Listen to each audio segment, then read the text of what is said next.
Voltamos, voltamos e voltemos com a parte 2 do RESC da LPA, resumo esquematizado da Lei 9784 de 99, da Lei de Processo Administrativo. Vamos nessa, vamos juntos continuar visualizando os assuntos mais importantes, que tem um custo-benefício pesado e que vai aparecer na sua prova, hein? Mas antes, você já sabe, cumprir o ritual youtubiano até para trazer boa sorte. Como é isso? Se inscreve no canal, dá aquele joinha, para ficar sempre ligado nas novidades e encaminha a aula para os de fé na missão da aprovação, mas só para os de fé. Beleza? Vamos nessa, estamos juntos. Gente, lembra que nós paramos na ideia da competência. Eu disse exatamente assim: não basta ser competente, é preciso ser impessoal. Não basta ser competente, é indispensável ser imparcial. E aqui a gente meio que olha para um processo judicial e se inspira profundamente. Porque no processo judicial essas duas figuras são muito mais debatidas, muito mais lembradas. A necessidade do juiz, né, ser imparcial e etc. Depois, no processo administrativo, a ideia da justeza passa também pela imparcialidade da administração pública. E por isso, meio que nós, Ctrl+C, Ctrl+V, copiamos figuras do impedimento e da suspeição. Então, vamos falar agora do impedimento e suspeição. Pergunto a vocês de início, qual é o mais grave, hein? Quando eu digo que o agente, a autoridade, é impedida ou quando ela é suspeita? Qual é o mais grave, impedimento ou o que parece ser mais grave? Impedimento ou suspeição? Olha como a expressão ajuda. Impedido parece já ser uma forma mais absoluta de dizer, meu amigo, não pode, está impedido. Quando eu digo, por outro lado, que alguém é suspeito, eu não estou cravando com tanta intensidade, há apenas indícios, não é? Então, o impedimento, sem dúvidas, são fatos em que a autoridade, se eventualmente ousar, sendo impedida de continuar no processo, vai sofrer consequências muito mais drásticas do que alguém que é simplesmente suspeito. Mas vamos por partes. Primeiro, então, quais são os casos de impedimento na tela? Aí, artigo 1819. 1819, esses são os casos de impedimento. Então, diz a lei, é impedido de atuar no processo administrativo o servidor ou autoridade que, tem interesse direto ou indireto na matéria, ou tenha participado ou venha participar como perito, testemunha ou representante, ou se tais situações ocorrem quanto ao cônjuge, companheiro ou parente afins até o terceiro grau.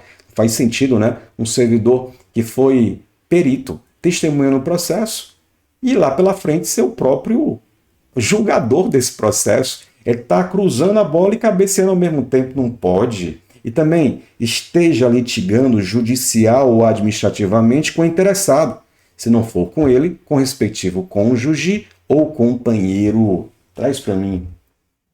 Pode ser que em algumas dessas situações, o servidor que estivesse diante do fato previsto em lei, impedido, dissesse assim, poxa, eu sei separar as coisas. Uma coisa, outra coisa, uma coisa aconteceu fora da repartição já há algum tempo, outra coisa é aqui. Por exemplo, suponha que alguém esteja brigando na justiça por alguma coisa, briga de vizinho, uma batida no carro, um acidente de trânsito, algum processo judicial com alguém. Isso já faz algum tempo que está tramitando, como os processos judiciais tramitam de forma mais longamente, né? E aí essa pessoa vai na repartição pública e o servidor, é a pessoa na qual estou brigando na justiça. E atende essa pessoa. Atende essa pessoa e continua atendendo para proceder com a decisão dessa pessoa. Porque na cabeça dela, eu sei separar as coisas. Eu não duvido que algumas pessoas talvez tivessem essa capacidade, sabe? Mas o fato é que o legislador não botou fé nisso. Ele não acreditou. Uma dessas situações aqui, Major, impedido, não pode continuar no processo. Não, você separar, uma coisa foi o processo.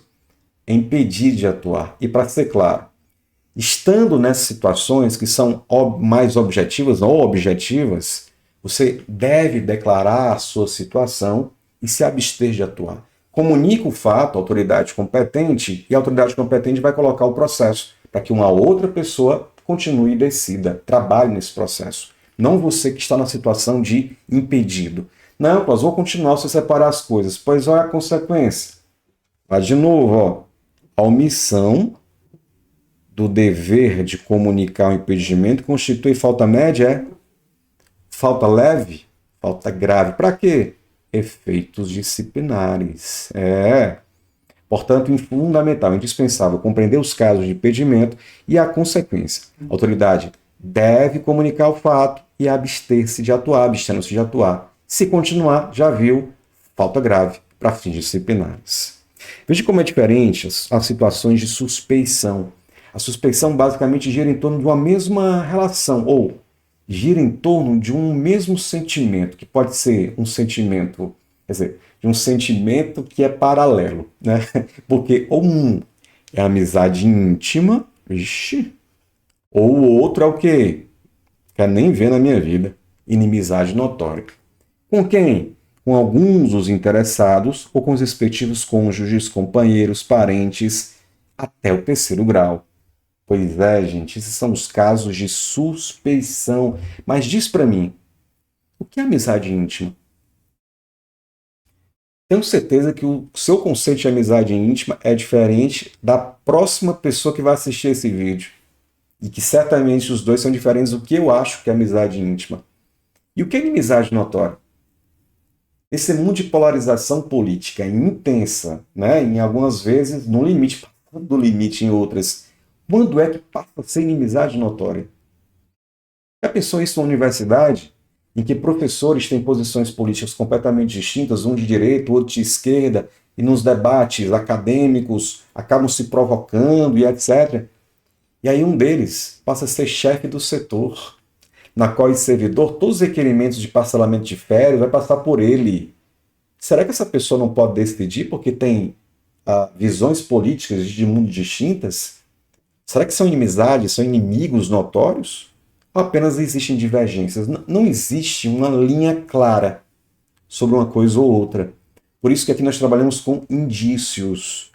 Por isso que o professor, que agora foi chefe, recebendo um requerimento, ele não é obrigado a se declarar suspeito. Quem vai alegar a suspeição é o professor. Olha, não pode decidir porque é suspeito. Só que, olha o que diz a lei, para ficar melhor.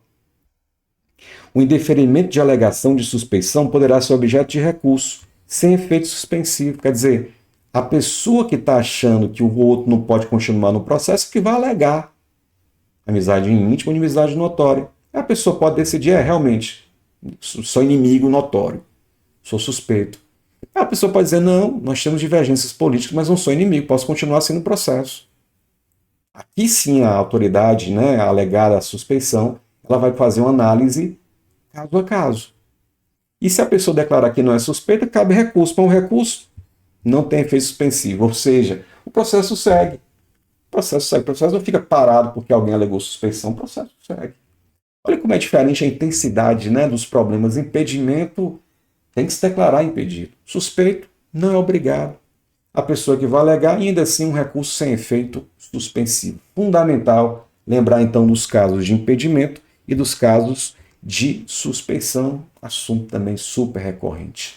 Mas vamos avançar. E vamos avançar porque esse processo administrativo, já temos autoridades, temos competência, direitos e deveres, princípios, só que as decisões vão começar a acontecer. Seja a decisão final, mas antes disso, uma série de microdecisões. Explico melhor. Decisões que precisarão ser comunicadas às partes para apresentar um documento, para que possam comparecer, para serem ouvidas, para que as testemunhas da pessoa possam ser comunicadas daquilo que ela vai testemunhar. Então, há uma série de microdecisões antes da grande decisão, decisão final. E a administração pública, seja na micro ou na macro, precisa comunicar das suas decisões. E como é que eu vou comunicar das decisões? Via intimação. Ocorre que existem meios de intimação previstos na legislação. A intimação pode acontecer por ciência no processo, foi consultar o processo para saber como ele estava e ontem saiu a decisão. Então, além de você saber como o processo estava, toma ciência, seja intimado da decisão, ciência no processo. Por telegrama, é o novo, né? Por telegrama, por via postal com AR, por edital, Agora veja, por edital só pode ser quando os interessados forem indeterminados, desconhecidos ou com domicílio indefinido. Eu não posso utilizar o edital para qualquer forma, qualquer meio. Ah, eu vou publicar aqui um edital para comunicar alguém de uma decisão se eu sei quem ela é.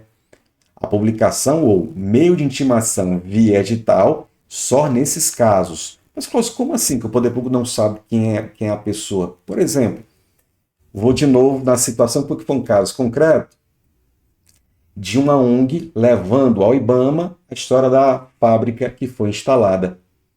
O IBAMA não sabe, tem a licença funcionando, mas não sabe se aquele dejeto está danificando quantas pessoas ali daquela cidade ou onde o rio acaba atingindo, né? Seguindo. Então, eu não sei quem são essas pessoas que podem ser atingidas ou não com aqueles dejetos, se estão sendo atingidas. Então, o que é que eu faço? Faço um edital para que essas pessoas possam comparecer e dar a sua contribuição, a sua versão sobre o acontecido. É uma possibilidade. Ou outro meio que assegura a ciência do interessado. Gente, a lei é de 99. 99, você não lembra, mas eu lembro porque vi no YouTube, a internet era algo raríssimo. Quase mais de filme do que de realidade, a lei de 99. Mas você sabe que hoje, no processo judicial, que é muito mais formal, a intimação online é uma realidade.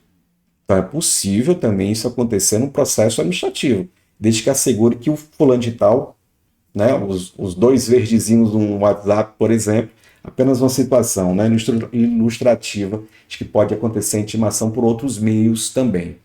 Beleza? Agora diz para mim, aconteceu a intimação e o fulano comparece. Sucesso total. Poxa, foi intimado e ele compareceu? Sucesso total. Muito bem, muito bom, ótimo. Problema é quando intimado e não comparece. Fica melhor até assim, né? Intimado, cadê? Não vai. E aí, gente? Olha só. Diferentemente do processo judicial em que alguém que é citado e não comparece, e o que é dito contra a pessoa pode ser considerado, passar a ser considerado verdade, no processo administrativo, o não comparecimento administrado não gera isso. E sabe qual é o nome disso? Revelia. Ou seja, não há no processo administrativo os efeitos da revelia. Aquilo que é dito, processo administrativo, aquilo que é dito contra a pessoa, eu vou intimá-la para esclarecer. E ela não vai. Aquilo não passa a ser considerado verdadeiro automaticamente. É claro que a pessoa perde uma oportunidade, né, de poder contestar aquilo que é dito contra ela. Mas ela pode depois, no próximo ato, seguir no processo. Não ser ouvida, mas apresentar um documento sobre isso, por exemplo. Mas não acontece os efeitos da revelia. Fica melhor, né? Então veja só. Se havendo intimação, o intimado não comparece, essa ausência não importa o reconhecimento da verdade dos fatos, nem a renúncia. E mais, o processo terá seguimento normal, não ficando parado, paralisado pela sua ausência, garantido, é claro, o direito de ampla defesa do interessado daí para frente. Joia? Duas considerações boas de prova, sempre com essa pegada. É o seguinte, deve haver um prazo mínimo entre a intimação e a data designada, por exemplo, para uma audiência, designada no mandado. Tá? Que, inclusive, esse mandado é com D, né? Aqui no... Cadê? Aqui. No mandado. Muito bem. Então deve haver um prazo mínimo. Prazo mínimo de quanto? 3 dias úteis. Guarda isso. 3 dias úteis. Então deve haver um prazo mínimo de antecedência entre a intimação e a data designada no mandado. Desse prazo é de 3 dias úteis. Na sequência, As intimações serão nulas, quando feitas sem observância das prescrições legais. Mas o comparecimento do administrado supre sua falta ou irregularidade. Muito bom, traz para mim, olha só. Também um fato real, tá? Entre a data do meu comparecimento e a data que eu estou sendo intimado, deve haver uma antecedência de quanto? 3 dias úteis. Suponha que a pessoa foi intimada ontem para comparecer hoje. Essa intimação é válida ou inválida? Clóvis, a rigor ela é nula, exatamente. As intimações serão nulas quando feitas sem observância das prescrições legais. E essa é uma prescrição legal. Só que a lei não para aí. Diz o seguinte, foi feita ontem para ele ir hoje. Mas ele foi, ele compareceu. O que é que diz a lei? Mas o comparecimento administrado supre, corrige a falta ou a irregularidade. Lembre, gente, aquelas ideias centrais do processo administrativo, em que eu falava do informalismo, que a forma não é objetiva em si, está aqui uma prova, está aqui uma demonstração.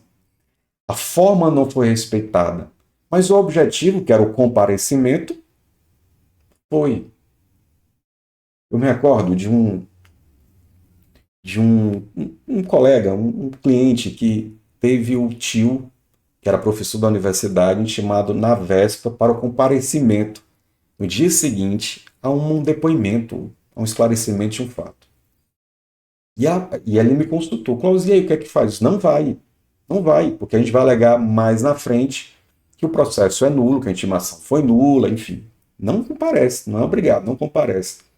Mas como era um senhor, ele ficou muito inconformado com isso. Né? Ele disse, eu vou sim, e foi no outro dia. E no outro dia foi, e nem alegou o problema da intimação. Ele foi, para ser ouvido. O que aconteceu, gente? O comparecimento dele supre o problema. Então, em nome do informalismo, ou formalismo moderado, da verdade real, essas são as filigranas, né? São os detalhes que a lei traz, mas com base naquelas ideias gerais que eu mencionei há pouco e, mais uma vez, bom de prova sempre. Tranquilo? Então, nesse bloco já sabemos que o agente não basta ser competente, é preciso também ser imparcial, ou seja, os casos de impedimento e suspensão já visualizamos, e nós teremos meios de intimação no processo administrativo, e é aquela história, se não comparecer, não acontecem os efeitos da revelia, aquilo que é dito contra a pessoa não passa a ser considerado magicamente como verdadeiro, e a necessidade de intimação para a data do evento de 3 dias úteis, e se sem observar as prescrições legais, a intimação é nula, mas o comparecimento supre a falta ou irregularidade. É uma espécie de vou falar disso um pouquinho mais na frente, tá? Mas interessante, é uma convalidação que o administrado pode fazer. Pode consertar, digamos, um ato da administração pública. Mas falo de melhor isso daqui já. Porque agora eu quero falar de uma novidade de 2021. Isso mesmo, essa lei ela não é modificada assim constantemente, mas vez ou outra tem algumas inserções, algumas atualizações. E quando surge, você sabe, né? Demora um tempão assim as questões cobradas como se a modificação fosse do ano passado, na semana passada. Ou seja, acaba sendo uma novidade, né? E a decisão, ou o assunto que eu quero falar agora de novidade de 2021, como eu mencionei, é isso aqui, ó. Decisão coordenada. Decisão coordenada. Lembra que se a gente pegar aquele fluxo do processo, né, meio, início, meio, a gente está aqui no meio da instrução do processo, coleta de dados, coleta de provas. Eu preferi nem explorar aqui todos os meios de instrução, porque, curiosamente, não cai tanto como os outros que eu preferi explorar no nosso RESC, como a novidade, não poderia deixar de falar da novidade, decisão coordenada. Então, vem comigo, decisão coordenada, artigo 49A diz que decisões administrativas que exijam a participação de 3 ou mais setores órgãos ou entidades poderão ser tomadas mediante decisão coordenada. Então veja que há uma necessidade aqui de quê? De 3 ou mais. Guarda isso. 3 ou mais. Para que haja o quê? A decisão coordenada. 3 ou mais setores, órgãos e entidades. E quando for justificado pela relevância da matéria ou houver discordância que prejudique a celeridade no processo decisório. Imagine, por exemplo, a relevância da matéria e uma universidade deseja construir um novo prédio, um novo hospital dentro do campus, algo do tipo, né? E aí é preciso que o pró-reitor analise, o pró-reitor aí de graduação, seja o que for, de logística, o pró-reitor ele esteja atento a isso. Os chefes do departamento de saúde, que é mais? Provavelmente o município vai precisar ser ouvido também, porque vai ser uma construção, precisa de licença. Olha só, antes, cada órgão e entidade dessa trabalhava num processo. Isso quer dizer, então, que quando terminava um, ia para o outro, que ia para o outro, que ia para o outro.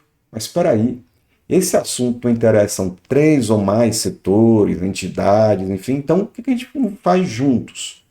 Por que a gente não decide, inclusive com a expedição da licença ao final, e tudo pronto e ponto juntos? Isso é a decisão coordenada. Isso dá mais eficiência e celeridade, claro, nas decisões da administração pública. Agora, existem alguns assuntos em que não cabe. O legislador escolheu alguns assuntos em que não é possível, não cabe a decisão coordenada. Então, traz para cá vedações, assuntos em que não se aplica a decisão coordenada. Quais são eles? Licitação, assuntos que envolvam licitação, relacionados ao poder sancionador, como, por exemplo, o poder disciplinar, e em que estejam envolvidos autoridades de poderes distintos. Então, a decisão coordenada não pode nesses 3 assuntos. Vou confessar aqui um ponto. Quando isso surgiu na lei, eu tinha uma dificuldade gigante de memorizar as exceções. Não sei por quê. Tinha as vedações lá e eu sempre esqueci de uma, esqueci de outra. E aí um colega, Alfredinho, aquele abraço, me mandou esse mnemônico que serviu. Para mim serviu, por isso estou compartilhando aqui com vocês também, ó. Para memorizar os casos em que não pode decisão coordenada, Sapuli. Olha isso. Sapuli. Ó, olha que dá certo. Não tem o sancionador? Ó, aqui. Não tem poderes distintos, autoridades com poderes distintos? Tá aqui. E não tem licitação? Tem. Pronto. Tá certo. Sapuli, nele, na decisão coordenada, não pode decisão coordenada nesses 3 assuntos. Sancionador, poderes distintos e licitação. Olha que dá certo, suave na nave. Tranquilo? E então, no meio do processo, teria a instrução, possibilidades de ter decisão coordenada, ou não, né? Esses assuntos aqui não podem ter decisão coordenada. E um outro ponto, gente, importante, também de prova, na prática e também de prova, é isso aqui. Lembra que eu dizia lá no começo que 11 princípios expressos no artigo 2º. Pois tem um princípio que ganhou, foi um capítulo para ele. E que princípio é esse? É o princípio da motivação. Princípio da motivação. Foi o único que ganhou um capítulozinho aqui só para ele. Como é isso, Clóvis? É que o poder público não pode simplesmente decidir. Ele tem um dever de decidir, é verdade. Mas ao decidir, ele precisa expor as razões pelas quais está decidindo. Não é simplesmente diante de um requerimento, aí o processo teve comunicação dos atos, né? Teve delegação, teve avocação, aí ao final, a decisão, indefiro. Mas indefere por quê? Não está dito. Mas eu preciso saber por que está indeferindo, porque na semana passada alguém pediu a mesma coisa à administração pública e ela concedeu. Por que está negando para mim? Então, por conta disso, da importância desse aspecto e de outros sim que a lei vai listar, a obrigatoriedade, o padrão, né, um princípio, a motivação, da exposição dos fatos. Olha o que diz ali no artigo 50, que os atos administrativos deverão ser motivados com a indicação dos fatos, dizer o que aconteceu e por que está decidindo com base em que fatos e que fundamentos jurídicos. Qual é o artigo para ela tomar a decisão? Então, no lugar de simplesmente falar indefiro, ela vai dizer então, ó, indefiro, com base no servidor que solicitou isso já algumas vezes já foi dito que não tem vagas, considerando também aquilo com base na 8.112, aí pronto, a decisão.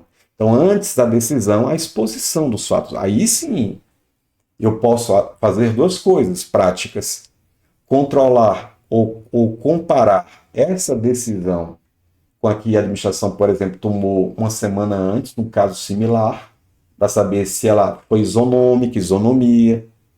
E segundo, eu posso recorrer, eu posso questionar. Agora, porque eu sei das razões pelas quais ela está decidindo.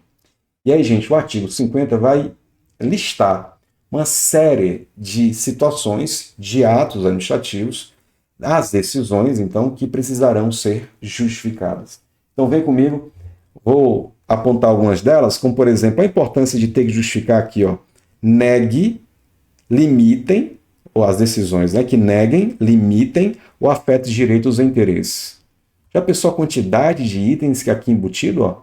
Quando ela negar algo, limitar algo, ou uma decisão que afete algo, direito ou interesse, né, precisa o quê? Motivar. Da mesma forma, quando dispensem ou declarem a inexigibilidade de licitação, né? Isso, inclusive, está mais detalhado hoje na nova lei de licitações, né? Mas preciso justificar. Outro exemplo, quando importa anulação, revogação, suspensão ou convalidação do ato administrativo. Preciso, enfim. Então, vale aqui memorizar a lista dos atos que precisarão da motivação. Joia? Beleza, agora, como você viu, existem três possíveis atos, três possíveis decisões que a administração pública pode tomar e que tem uma relação muito forte com aqueles assuntos que eu comentei lá na aula 1, como atos administrativos e controle da administração pública. Que é anulação, revogação, anulação e convalidação. Olhe, difícil encontrar uma prova que não tenha pelo menos uma menção, se não uma questão, se não duas questões sobre isso. Mais ainda, quando no seu edital tem essa lei de processo e atos administrativos. Eu vou tentar aqui me ater, né, para não ficar muito longo o nosso vídeo, não é esse o objetivo. Eu vou tentar aqui me ater apenas o que diz a lei sobre esses três institutos, tá? Revogação, anulação e convalidação. E para o time que precisam ser o quê? Justificados, né? Poder precisa dizer porque está anulando, revogando ou convalidando. Eu preparei aqui um esquema na tela, um esquemão, já com exemplos, para você perceber mais do que o conceito é importante, mas os exemplos, porque com os exemplos a gente gabarita mesmo sem conhecer o conceito. Então, revogação, anulação e convalidação, se liga só. Revogação é a única das três. Vem comigo. Revogação é a única das três que está diante, que o poder público vai estar diante de um ato válido. Na revogação, o poder público vai extinguir, acabar com um ato que ele está dentro da lei. Mas se está dentro da lei, por que ele vai extinguir? Por que ele vai revogar? Porque o poder público não está mais afim. Estava quando decidiu praticar o ato, mas com o passar do tempo constatou que não é a melhor saída a sua manutenção. Por isso vai extinguir. Olha o exemplo. O INSS cria um programa piloto de atendimento presencial em determinada região. Meses depois, percebe que o atendimento digital resolveu melhor o problema. O que ela vai fazer? Ora, vai revogar. Não é mais conveniente, não é mais oportuno manter esse programa presencial se o virtual resolveu a parada. Então vai fazer o quê? Revogar. Revogar. Vai precisar motivar? Vai. Os 3 atos precisarão ser de motivação. São alguns exemplos, né, de motivação, como já sabemos. Vamos para mais um. O Ministério da Saúde revoga uma portaria que criava uma campanha de vacinação sazonal. Ela decidiu criar uma nova campanha, por exemplo, e aí revoga a anterior. O Ministério da Fazenda, da Economia, seja o nome que for, revoga um benefício fiscal concedido a determinado setor. A ANAC, olha como as repartições são diferentes de propósito. Revoga uma norma que estabelecia horários de voos por perda de utilidade. Ninguém está viajando naquele horário. O que ela vai fazer? Revogar. Então, o que é fundamental? O ato está dentro da lei, mas com o passar do tempo, o poder público percebe que não é mais interessante a sua manutenção. O que ele vai fazer? Extinguir via revogação. Guarda isso. A revogação, então, acontece diante de atos legais, mas por motivo de conveniência ou oportunidade. É o poder público achando que não é mais conveniente, não é mais oportuno e, por isso, né, revoga o ato administrativo. Compare agora com essas outras 2 figuras, anulação e revogação. Gente, na anulação também é forma de extinção de um ato, só que na anulação o ato está, olha como é diferente, ilegal. Ixi, Cláudio apagou aqui. Peraí. O ato, não dá para ver, né? O ato está inválido. O ato tem um vício grave, insanável, desde o momento. Olha como é diferente o cenário. Aqui é game over, é vapo, é extinção. Aqui também, só que as razões completamente distintas. A anulação é diante de um ato inválido. Exemplo, um servidor do IBAMA aplica uma multa ambiental sem garantia ou contraditória. Aí não, Major. Aí não tem como. Ou um servidor é demitido sem processo. Não tem como, isso é um ato ilegal. A administração deve proceder com anulação. Beleza? Agora veja. Essas 2 figuras que eu mencionei são 2 figuras de extinção. Compare só. A anulação, aqui é o artigo 53, gente, ó. O 54, só para não deixar passar logo, né? Aqui o artigo 53 fala de revogação e anulação. O artigo 54 fala de um prazo que o poder público tem para anular, um prazo de 5 anos. Vou colocar aqui. Prazo de 5 anos para anular, a não ser que a pessoa esteja de má fé. Se a pessoa está de má fé, quer dizer, ela meio que plantou a ilegalidade, aí, meu amigo, passa 7, passa 9, o poder público vai poder anular. Então tem um prazo, a lei fala prazo decadencial, guarda isso.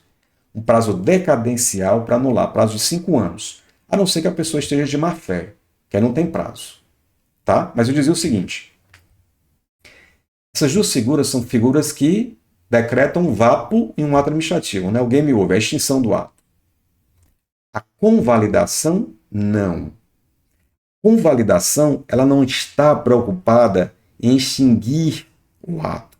A convalidação, ela, primeiro, se depara de um ato que tem um problema, mas ela quer corrigir para que o ato se mantenha após a correção.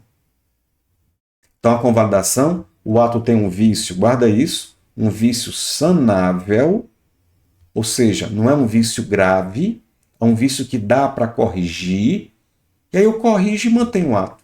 No lugar de acabar o ato assim, game over, não, eu corrijo o problema, já que o vício é sanável. Exemplo, um órgão da Receita Federal publica um ato administrativo sem a assinatura da autoridade competente, um erro de forma. A autoridade vai, posteriormente, assina, convalidando o ato. Outro exemplo, o INSS concede um benefício com falha formal, falta de carimbo, e depois corrige o ato. No lugar de acabar com o ato, ter que fazer outro, corrige o ato. Corrige o ato. Traz para mim. Ô Clóvis, o que é um vício sanável? Gente, a gente está no limite aqui de entrar no estudo do ato administrativo, sabe? No estudo do ato administrativo. Como o nosso propósito é estudar a lei de processo e de forma esquematizada, com os exemplos, eu vou ficar exatamente nos termos da letra da lei. Então eu quero que você lembre que a revogação acontece por razões de conveniência, oportunidade e os exemplos. Que a anulação acontece por ilegalidade, tem prazo para acontecer, 5 anos, a não ser que a pessoa esteja de má fé. E a convalidação em decisões que não prejudiquem terceiros nem ao poder público e que apresentem defeitos, vícios sanáveis, lembra da possibilidade da convalidação. Mais do que isso, já é adentrar em atos administrativos. E se você estiver estudando para atos administrativos, aí existe todo um complemento que precisa e é bom que seja feito. Mas sabe o que eu vou fazer?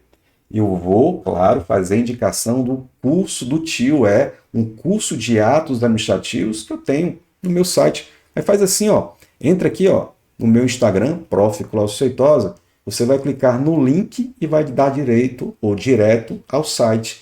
E aí você vai encontrar uma série de cursos gravados por matérias, sabe? E uma ótima relação custo-benefício. Você vai perceber o preço de Habib's. Você vai perceber isso. Então, um curso de atos administrativos completo, aí sim, né? 5, 6 aulas, 7 aulas, com todos os detalhes, mas sempre pensando também na prova, né? Sempre pensando também na sua prova, mas o completo de atos administrativos aqui, ó, no nosso Instagram, link na bio, e aí você vai ter acesso, por exemplo, a essa tabelinha e compreender outras diferenças entre revogação e anulação. Joia? Se eventualmente não tem no seu edital atos administrativos, aí beleza, artigo 53, 54 e 55 e o 50, que é aquele ato que exige o quê? A motivação das decisões, como, ó, anulação, revogação, fala aqui suspensão também, e a convalidação do ato. Beleza? Tudo certo? Bom, digamos então que nós tivemos aqui o processo administrativo, o processo transcorreu, vou botar aqui para esse esqueminha, aqui ó, o processo transcorreu, aqui, só um instante. E terminamos então o primeiro round do processo administrativo, esquema que você já conhece, né? Início, meio, fim. Muito bem. Pode ser, entretanto, que essa decisão tomada pela administração pública não me agrade. Eu, interessado. O processo foi para um caminho que eu achava que não deveria ir. É ilegal, por exemplo. Eu quero anulação da decisão. Ou eu acho que a administração pública, ela, sabe, ela não dosou bem, ela pode tomar uma outra decisão. Então, o que eu vou pedir? Eu vou pedir para que o processo possa ser controlado, sem precisar da justiça, tá? Na própria administração pública, é o segundo round. Buscando o quê? Buscando o recurso, que é um instrumento quase sempre possível, ou a revisão do processo, que é algo mais específico. Então, para a gente fechar o nosso RESC, eu tenho que falar, então, da ideia geral, das noções mais importantes do recurso e da revisão. Vem comigo na tela, olha o card. Recurso. O recurso, como eu disse, é um clínico geral, sabe? Ele serve para quase todas as situações. Das decisões administrativas, terminou o processo. Cabe recurso. Em face de, porque você está alegando ilegalidade, em razões de legalidade, ou de mérito, aquelas decisões que você acha que a administração até agiu dentro da lei, mas não foi a melhor solução. Prazo para você interpor o recurso é um prazo de 10 dias. Então, já teve uma decisão, você entrou com o recurso tramitou, e agora nós temos a decisão do recurso. Gente, da decisão de um recurso, 3 coisas podem acontecer. Do julgamento do recurso, pode haver o 0 a 0, manutenção da situação, não mudou nada. A autoridade superior não modificou nada. Pode melhorar, churrascão, ótimo, melhorou, meu recurso deu certo. Atenção, ou pode até piorar. Até a piora da situação, isso mesmo. Você quer dizer então que do julgamento um recurso pode ser que fique pior do que quando eu recorri? É possível. Julgamento do recurso, de novo, 3 resultados possíveis. Ou fica como está, ou melhora, show, ou pode piorar. Isso é bem importante para a gente comparar com a revisão do processo. O recurso quase sempre é possível. Até se você alegar questões de que não foi bem dosado, de injustiça, entra com recurso. Agora, a revisão, gente, a revisão só é possível, primeiro, não em qualquer tipo de processo, só em processos que resultem em sanções. A revisão só é possível em processos que resultem em sanções. E não é simplesmente porque aplicou uma punição, não. É porque existem fatos novos ou circunstâncias novas, relevantes, suscetíveis de justificar a inadequação da sanção aplicada. Um fato novo, um documento novo, que na época que o processo tramitou, você não localizou, não achou o documento, não achou o pendrive, não achou na nuvem, não achou a pessoa, não achou. E sem essa prova que você considerava tão importante, a punição veio. Só que após algum tempo você propõe. E quanto tempo depois? Não tem prazo. Pode ser daqui depois de 2 dias, 2 semanas, 2 meses, 2 anos, 20 anos, 2 séculos. Não há prazo. Não há prazo. Agora veja. Do julgamento de um recurso, apenas 2 cenários podem ocorrer. Do julgamento de uma revisão, só 2 coisas podem acontecer. Ou fica como está, ou melhora. Pior que está, não fica. Tal como dizia um deputado, né? Pior que está, não fica. Do julgamento de quem? De uma revisão. Ou fica no 0-0, ou melhora. Pior que está, não fica. Para a gente finalizar, como o nosso objetivo aqui do RESC, sempre é simplificando, imagine primeiro o cenário, o seguinte. Suponha que alguém participa de uma prova discursiva, de uma redação. E aí recebeu nota 7. Para continuar no concurso, para continuar na seleção, precisa ter nota 7. A pessoa tirou nota 7 exatamente. Mas acha que a redação foi mal corrigida e poderia ser uma pontuação melhor. E aí propõe o quê? Um recurso à revisão. Revisão é só um processo que aplica punição. E nesse caso, evidentemente, a aplicação de uma nota não é uma punição. Então você propõe um recurso. Na hora do recurso, do julgamento do recurso, vai ter um outro professor lá, ou outra equipe de professores, podem ser que percebam que tem mais erros que não foram encontrados na nota 7. E com os novos erros, pode diminuir a nota para 6,5. E aí, game over, porque a pontuação era 7 para continuar. Já pensou? Pois do julgamento do recurso, eu quero que você fique com esse exemplo. É possível ficar como está, melhorar, a nota ficar melhor ou piorar. Agora, do julgamento à revisão, 0-0 ou melhora. A pessoa não a localizou a testemunha que achava tão importante naquele fato. Tem a testemunha tão importante, com algumas poucas provas, foi punido. Depois de 2 anos, carrinho de supermercado, olhou para o lado e de repente viu exatamente aquela pessoa fazendo compras. A pessoa tão importante que ela não localizou ali do lado. Pode propor a revisão após 2 anos? Pode, porque não há prazo.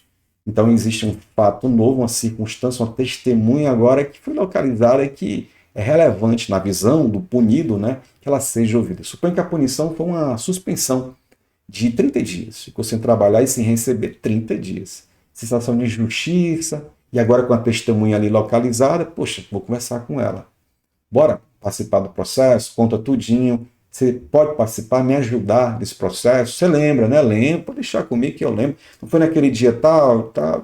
Beleza. Marcado o dia, revisão instaurado. Lá pelas tantas, convocação dela, ela vai. Comunicação dos atos, né? Ela vai. E aí ela começa a falar. E ela fica muito à vontade com o relato.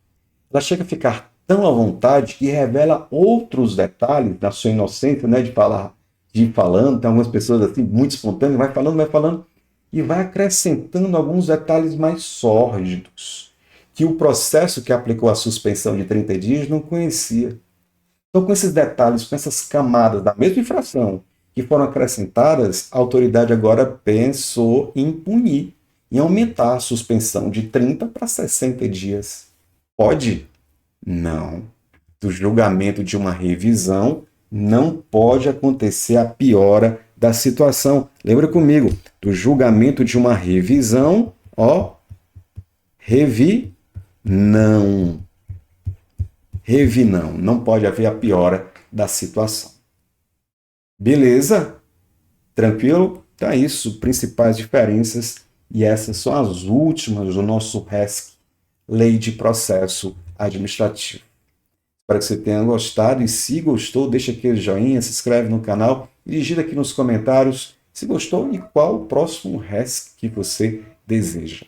E continuamos firmes, continuamos fortes, porque o objetivo é esse. Você, servidor, você, servidora. Valeu, gente, aquele abraço. Dali.